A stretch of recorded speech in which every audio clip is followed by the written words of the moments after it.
नमस्ते दोस्तों, आज हम बात करेंगे म्यूचुअल फंड्स के बारे में।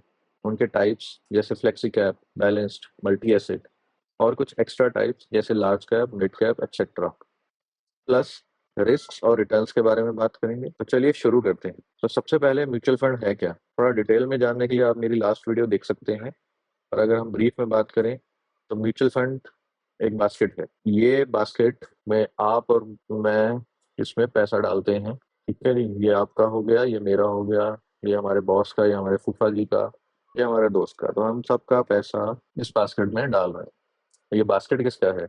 ये बास्केट होता है फंड मैनेजर का। ठीक है, फंड मैनेजर एक एक्सपर्ट है जिसे पता है कि किस टाइम पर कहाँ पर निवेश करना है, कहाँ पर इन्वेस्ट करना है। तो अकॉर्डिंगली ये हमारा पैसा जो है वो एसेट्स में डालता रहता है। अब ये एसेट्स अलग अलग टाइप के होते हैं डिपेंडिंग ऑन कि हमने कौन सा फंड चूज किया। ठीक है, तो ये पैसा जो हम डालते हैं, ये पैसा मंथली हो सकता है जिसे सिप बोलते हैं, या फिर हम एक साथ भी डाल सकते हैं। ठीक है, जिसे लंप सम बोलते हैं। तो ये आपका बेसिक है कि म्यूचुअल फंड क्या है। अगर आप यही प्रोसेस हम रिपीट करते रहें और 5 या 10 ईयर्स या 15 ईयर्स के लिए, हमारा जो पैसा है वो वेल्थ क्रिएट करके हमें देगा। अब कितनी वेल्थ क्रिएट करेगा वो डिपेंड करता है म्यूचुअल फंड टाइप से। तो चलिए उसके बारे में ही बात करते हैं। तो सबसे पहले बात करते हैं हम फ्लेक्सी कैप फंड्स की। फ्लेक्सी कैप फंड्स क्या होते हैं? फ्लेक्सी कैप फंड्स में वो हमारा पैसा different different type of companies में लगाता है, जिनमें से कुछ लार्ज कंपनीज हो सकती हैं, ठीक है, मिड साइज कंपनीज हो सकती हैं, या फिर बहुत छोटी स्मॉल साइज कंपनीज भी हो सकती हैं। और वो ये पैसा लगाता कैसे है वो डिपेंड करता है वॉलेटिलिटी के ऊपर। तो वॉलेटिलिटी के बेसिस पे वो इस बास्केट को फ्लेक्सिबल रखता है। ठीक है, तो अगर वॉलेटिलिटी ज़्यादा है तो वो लार्ज कैप में आपका जो पैसा है वो बढ़ा देगा। ठीक है, लार्ज कैप में आपका पैसा बढ़ जाएगा, और इसमें कम हो जाएगा। वहीं अगर वॉलेटिलिटी कम है, बुल मार्केट चल रहा है, तो फंड मैनेजर जो है वो लार्ज कैप पे ज़्यादा फोकस करे, सॉरी, मिड और स्मॉल कैप पे ज़्यादा फोकस करेगा, यहाँ पे ज़्यादा पैसा डालेगा और इसमें लार्ज कैप में कम डालेगा। ठीक है, तो ये इसी तरह से फ्लेक्सिबल बास्केट है। और इस फ्लेक्सिबल बास्केट में आपको जो रिटर्न है वो थोड़ा ज़्यादा मिल जाता है। मतलब आप मान के चलिए 12 से 15% पर ईयर ये रिटर्न मिलेगा।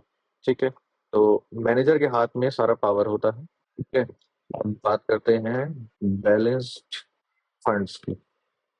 जो आपके बैलेंस फंड्स हैं, ये स्टॉक्स और बॉन्ड्स दोनों में इन्वेस्ट करते हैं। तो मतलब बास्केट को एक तरह से आप मान लीजिए ये हाफ हाफ में डिवाइड कर दिया। ठीक है, और आपका आधा पैसा स्टॉक्स में लगा दिया और आधा पैसा बॉन्ड्स में लगा दिया।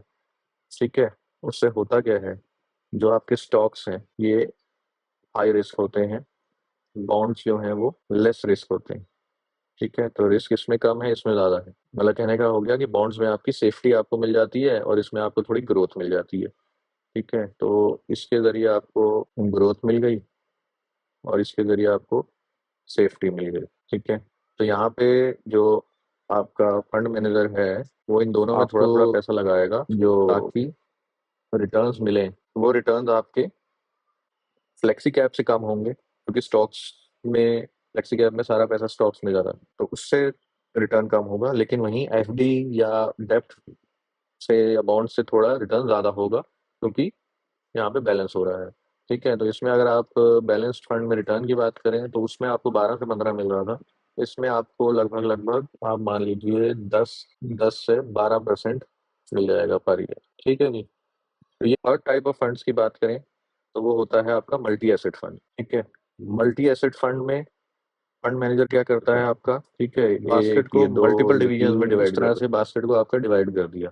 और इसमें स्टॉक्स में भी डाल रहा है वो पैसे, कुछ पैसा वो आपका बॉन्ड्स में डाल देगा, कुछ पैसा वो आपका गोल्ड में डाल देगा, और कुछ पैसा अदर एसेट्स में डाल देगा। वो अदर एसेट्स जो है आपकी और कमोडिटीज हो सकती हैं अलग टाइप की। कहने का मतलब है इस तरह से आपकी बास्केट जो है मल्टी एसेट्स में डिवाइड हो जाती है। इसका फायदा क्या है आपको? फ्लेक्सी कैप में ग्रोथ ज्यादा थी लेकिन रिस्क भी ज्यादा था। बैलेंस में बैलेंस हो गया, ग्रोथ और रिस्क जो है दोनों बैलेंस हो गए। इसमें क्या है, इसमें आपको बैलेंस से भी ज्यादा सेफ्टी मिलती है, क्योंकि इसमें आपके पास गोल्ड भी आ गया और भी सेफ एसेट्स आ गए। तो इस वजह से क्या होगा, जिस इन्वेस्टर को थोड़ा डर ज़्यादा लगता है मार्केट से या पैसा गँवाने से, सेफ बास्केट में होने की वजह से रिटर्न जो है थोड़ा कम मिलता है, लेकिन ठीक है, आपको एफडी वगैरह से थोड़ा ज़्यादा मिल जाएगा। तो इसमें अब मान के चलिए 8 से 12% तक पर ईयर मिल जाएगा आपको रिटर्न। लेकिन इसमें चैन की नींद आ जाती है और आपको अलग-अलग सोचना नहीं पड़ता कि यार अब मैं गोल्ड में लगाऊँ, गोल्ड अभी तो बढ़ रहा है, फिर गिर जाएगा या रुक गया तो क्या होगा? स्टॉक्स में लगाऊँ, स्टॉक्स फिर 1 साल से अभी मार्केट ऊपर-नीचे ही जा रही है। ये सबसे सोचने से ज़्यादा पीस ऑफ माइंड मिलता है, आप इसमें लगा दीजिए पैसा। तो ये थे बास्केट फंड्स। अब हम बात करते हैं कुछ कॉमन फंड्स के बारे में, जिनके बारे में आपने ऑलरेडी सुना होगा, पर वो होते क्या हैं? ठीक है, तो ये हो गई आपकी क्रिकेट फील्ड। अब इसी के अकॉर्डिंगली मैं आपको समझाऊँगा। तो आपका एक फर्स्ट टाइप का फंड होता है large cap. Large cap funds में क्या होता है, जो फंड मैनेजर है वो सॉलिड कंपनीज में आपका पैसा इन्वेस्ट करता है। सॉलिड मतलब जो ऑलरेडी स्टेब्लिश्ड है, तो जैसे कि आपके रिलायबल बैट्समैन हो, ठीक है। तो अब जो भी आपके फेवरेट रिलायबल बैट्समैन हैं, उनकी तरह ये काम करता है। मतलब कम रिस्क लेगा और स्टडी रिटर्न देगा, ठीक है। जैसे कि मेरा है राहुल द्रविड़। सेकंड टाइप आता है आपका मिड कैप फंड्स। अब मिड कैप फंड्स मतलब ये सॉलिड कंपनीज नहीं है, लेकिन राइजिंग स्टार्स हैं। मतलब इनमें पोटेंशियल है, थोड़ा सा रिस्क ज़्यादा लेते हैं, लेकिन अपना पोटेंशियल दिखाते हैं, अपनी वर्थ दिखाते हैं, ठीक है सर। तो इनमें आप जो भी आपके ऑलराउंडर्स हैं, आप उन्हें काउंट कर सकते हैं। थर्ड टाइप आता है स्मॉल कैप कंपनीज। तो एक स्मॉल कैप फंड में जो आपका फंड मैनेजर है, वो बहुत ही रिस्की कंपनीज में पैसा लगाता है, ठीक है। हाई रिस्क कंपनीज होती हैं ये, तो बहुत ही अग्रेसिवली पैसा इसमें डाला जाता है। अग्रेसिव कंपनीज होती हैं, इसलिए हाई रिस्क भी होता है। अग्रेसिव मतलब कि अगर जब भी भागेंगी तो बहुत तेजी से भागेंगे, तो उसकी वजह से रिटर्न बहुत ज़्यादा देती है स्मॉल कैप फंड्स में, लेकिन रिस्क भी उतना ही ज़्यादा होता है, ठीक है। तो इसमें जो भी आपके अग्रेसिव प्लेयर होते हैं वो आ जाएंगे। जैसे कि आपका कोई अग्रेसिव बैट्समैन हो गया, लाइक सहवाग, या कोई फास्ट बॉलर्स हो गए। तो फास्ट बॉलर्स को जब पढ़ने में आती है तो लपालप छक्के मारते हैं लोग, नहीं तो वो अग्रेसिव भी होता है, विकेट भी दबा-दब ले जाता है, ठीक है। तो आपके फास्ट बॉलर्स भी आ गए। अब लास्ट टाइप है आपका date funds. Date funds bonds में पैसा लगाया जाता है, और बॉन्ड्स के बारे में जैसा आपको पता है कि कम रिस्क है और रेगुलर इनकम है। कम क्या, बहुत ही कम रिस्क होता है, लेकिन रिटर्न्स भी उसी हिसाब से आपको स्टेडी मिलती हैं। रेगुलर इनकम टाइप है, कुछ ज़्यादा रिटर्न्स नहीं मिलती, ठीक है। तो फॉर एग्जांपल योर स्पिनर्स, ठीक है। तो ये 4 टाइप के फंड्स और हो गए इस तरह के। तो अब अगर रिस्क के बारे में एक बार देख लेते हैं कि रिस्क किस फंड में किस हिसाब से है। ये वीडियो फिनिश करने से पहले एक बार ये डिस्कस करना है। तो ये मान लीजिए आपका रिस्कोमीटर है, ये यहाँ पे आपका सबसे लो रिस्क है, यहाँ पे आपका सबसे हाई रिस्क है। तो सबसे लो रिस्क आपका डेट फंड्स में होता है। आप डेट फंड में पैसे लगाएंगे, सबसे लो रिस्क है। और अगर बास्केट फंड्स की बात करें तो उसमें जो मल्टी एसेट फंड्स थे, उनमें एक्चुअली इससे थोड़ा ज़्यादा होता है। तो फिर आपके मल्टी एसेट आ जाते हैं, ठीक है जी।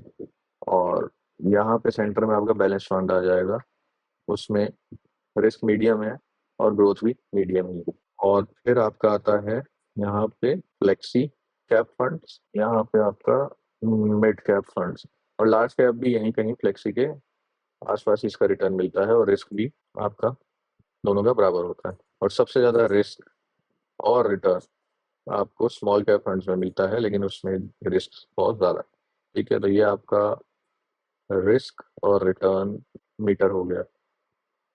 एक बार फिर देखते हैं। तो अगर आपको सबसे लो रिस्क लेना है तो डेट फंड्स में लगा दीजिए। थोड़ा ज़्यादा लेना है कि हाँ रिटर्न मेरा एफडी वेफडी से थोड़ा अच्छा है, लेकिन मेरे को चैन की नींद चाहिए, तो मल्टी एसेट फंड में लगा के भूल जाइए। बैलेंस फंड में लगा सकते हैं, इससे थोड़ा ज़्यादा आएगा, और फंड मैनेजर की जिम्मेवारी है वो अपने हिसाब से ऐसा बैलेंस करता रहेगा स्टॉक्स और बॉन्ड्स में। फिर अगर आपको स्टॉक्स में ही लगाना है, बॉन्ड्स पे आप ट्रस्ट नहीं कर मतलब लाइक नहीं करते, तो स्टॉक्स में पैसा लगाना है तो आप फ्लेक्सी कैप फंड्स में लगाइए या लार्ज कैप फंड में लगाइए। आपको एक अच्छी रिटर्न मिल जाएगी। फ्लेक्सी कैप में 10-12 से 14, 12 से 15 मिल सकती है, लार्ज कैप में 10 से 12 मिल जाएगी। फिर मिड कैप में 8 से 12 मिल सकती है, सॉरी सॉरी मिड कैप में आपको और ज़्यादा मिल जाती है, ठीक है। तो मिड कैप में आप मान के चलिए आपको 15 से 20% का रिटर्न मिल जाएगा। और 20 परसेंट प्लस रिटर्न आपको स्मॉल कैप में मिल जाता है। तो ये आपका रिस्कोमीटर हो गया। इसके बेसिस पे आप चूज कर सकते हैं आप अपना पैसा कहाँ लगाना है। तो चलिए, मिलते हैं अब अगले वीडियो में। तब तक के लिए स्टे इन्वेस्टेड, स्टे सेफ।